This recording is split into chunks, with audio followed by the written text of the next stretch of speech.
Today on Africa Rising, our headline is A New Pan-African Generation Rises. We will journey through 5 powerful parts, from the legacy of Africa's great Pan-African leaders to the rise of Ibrahim Traoré.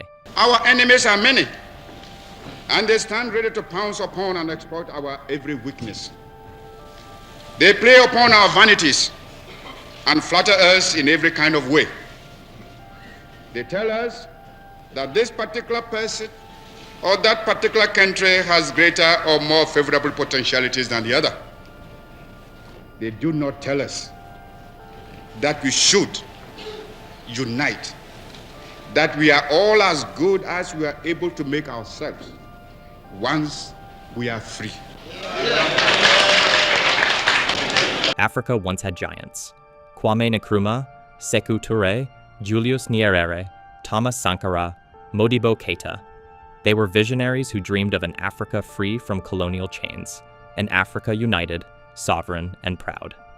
But as this generation faded, Africa's voice on the global stage grew quieter. The continent seemed to lack leaders bold enough to say no to domination and yes to true independence. Today, however, a new name is rising, Ibrahim Traoré. And for millions, he is more than just the young president of Burkina Faso.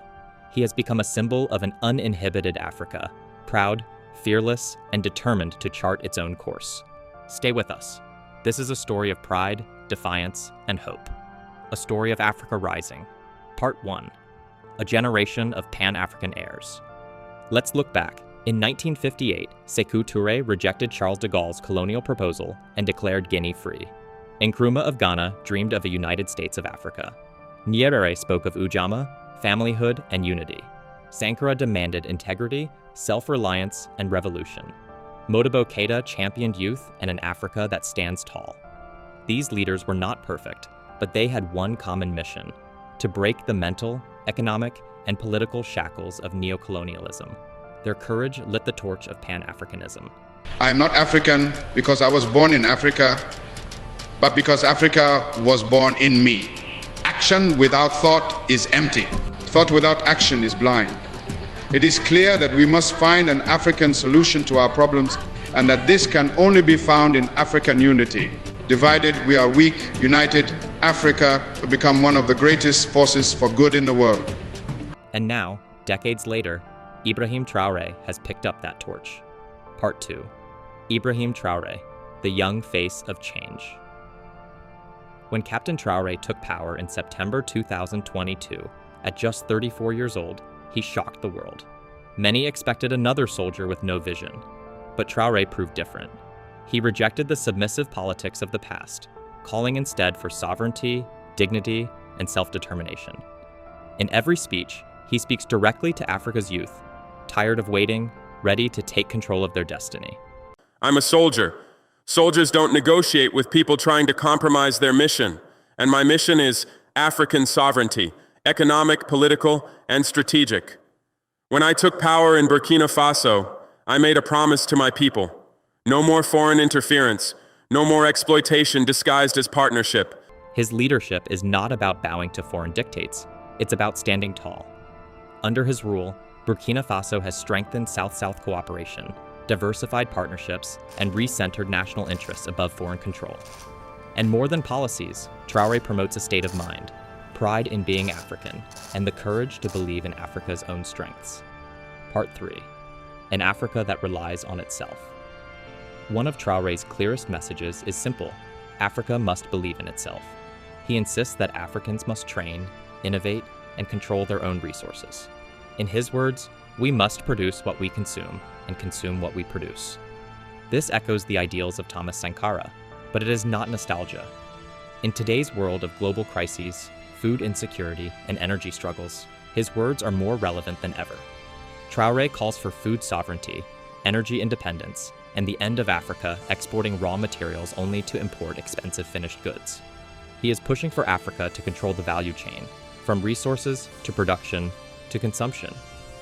Part 4. A voice admired beyond Africa. On May 8, 2025, Traoré was received in Russia with full honors. Not as a junior partner, not as a beggar for aid, but as an equal. For many Africans, it was a historic moment, a young African leader respected abroad, not pitied. The images were striking, crowds cheering, leaders engaging him as a peer. It was a glimpse of a new Africa, one that negotiates on equal footing, not from weakness. Part 5. The Traoré Effect, Popular Support at Home and Abroad. At home in Burkina Faso, despite economic and security challenges, Traoré enjoys undeniable legitimacy. He speaks directly to the people, stays close to them, and, most importantly, matches his words with action. Across West Africa, and even across the continent, young people see him as an inspiration. On social media, in classrooms, in movements, people speak of the Traoré effect. It represents pride, awakening, and a reclaiming of Africa's destiny. Conclusion. A new Africa is possible. Yes, Africa faces immense challenges: insecurity, instability, debt, and poverty. But with leaders like Ibrahim Traoré, there is a new energy. A youth-driven, conscious, bold movement is rising. Traoré himself does not pretend to have all the answers.